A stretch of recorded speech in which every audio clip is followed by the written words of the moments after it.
Tere tulemast Kuusalu eluudistesse. Täna toome teini kõige kuumemad sündmused meie koduvallast. Kiu kõrtsis toimus järjekordne igaühe piljarditurniir. Kuigi osalejaid oli seekord vähem, kujunes õhtu tõeliseks maratoniks, mis lõppes alles südaööl. Pärast pikka heitlust selgusid parimad. Kolmanda koha sai Kristjan, kes on juba tuntud tegija ja ka varasemalt turniire võitnud.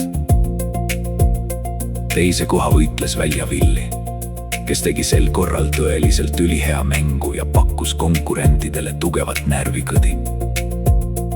Esimese koha ja võidu võitles endale Mait, kes näitas üles fenomenaalset täpsust ja raudset närvi, mis ei vääratanud ka kõige otsustavamatel hetkedel. See oli meeleolukas vaatamine Kiiust. Püsige meiega, et olla kursis kõige olulisemaga. Kuusalu vallas. Kohtumiseni juba järgmistes uudistes.